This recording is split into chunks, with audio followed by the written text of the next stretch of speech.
Ako si Rika, OFW dito sa Hong Kong. Samahan niyo ako ngayon na gumawa ng soup. Alam niyo ba, 7 months na ako dito ngayon sa Hong Kong. Hindi ko din inaakala na tatagal ako dito. Kasi nung mga unang buwan ko, ang aking amo laging nakabantay sa mga ginagawa ko. Laging naninita, na nagugulat ka na lang na nasa likodan mo na pala. Laging nagagalit, mataas ang boses. Naranasan niyo din ba yung ganun? Yung tipong napanghihinaan ka ng loob at naiisip mong umuwi na lang.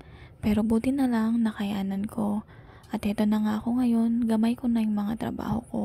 Natapos ko na nga palang balatan yung carrots. Sinunod ko naman ngayon yung sayote.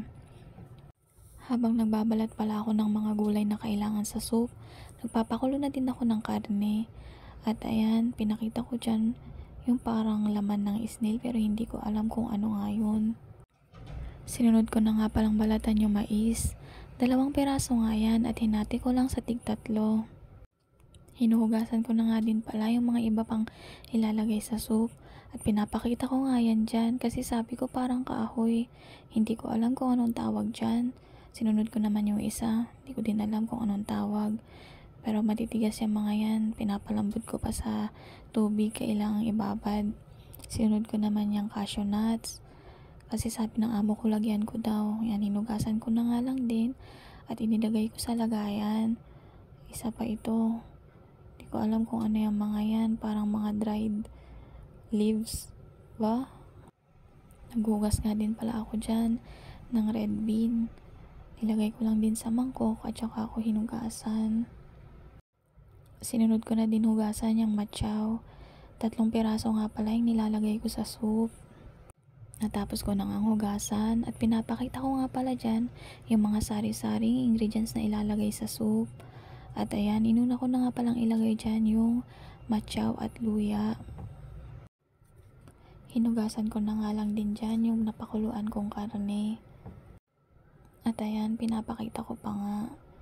Pagkatapos nyan, ilalagay ko naman na isa-isa yung mga ingredients sa soup. Inuna ko na nga pala yung mga karne at yung parang snail kanina. Ilagay ko na nga din pala yung buto-buto, red bean ba. At sinunod ko na din yung mga iba pang sangkap. At panghuli, nilagay ko na din yung mais, sayote, tapos carrots. Yan, nilalagay ko lang ng paunti-unti. Naglagay na din pala ako ng asin. Asin nga lang palang nilalagay kong pampalasa. Hahaluin ko nga lang pala yan. At tatakpan. Tsaka papakuluan ng 2 oras. At pwede ko nang iwanan. Habang ako naman ay mamamalansya.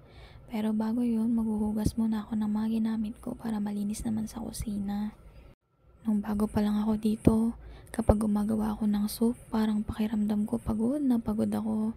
Dahil madami din akong ginagawa dito. Pero ngayong matagal na ako, parang basic na lang yung mga trabaho ko. At nasasabi ko okay naman ako dito. Pero syempre, hindi ko maiwasang hindi mag-isip ng kung ano-ano. Lalo na pag moody yung amo ko. Alam yan ng mga taong pinagsasabihan ko. Nagpapasalamat nga ako sa kanila dahil kahit anong oras handa silang makinig sa mga kadramahan ko. Hindi din pala madaling maging OFW, lalo na sa akin na mahina ang loob, nasa tuwing napapagalitan, masyadong iniisip at hindi na nakakatulog. Pero buti na lang ngayon, naiiwasan ko na yon. At nagpapasalamat din ako dahil kahit papano, mababait yung mga amo ko. Wala naman akong masabi sa kanila. Alam nyo ba, takot akong mag-isa. Simula nung nawala yung mga magulang ko. Kaya naman kahit papano, proud ako sa sarili ko. Dahil yung mga inaakala kong hindi ko kayang gawin, lahat ng yun nagagawa ko na dito. Sayang nga lang, wala na yung mga magulang ko. Hindi man lang ako nakabawi ng husto sa kanila. Lalo na ngayon na medyo kaya ko na. Pero kahit na ganun, alam ko naman na araw-araw pa rin nila akong binabantayan. Kaya kung ako sa inyo, habang buhay pa yung mga magulang ninyo, iparamdam nyo kung gaano nyo sila kamahal. Dahil kapag sila nawala, sobrang mamimiss nyo sila. At yan ang kulang na hindi na mapupunan.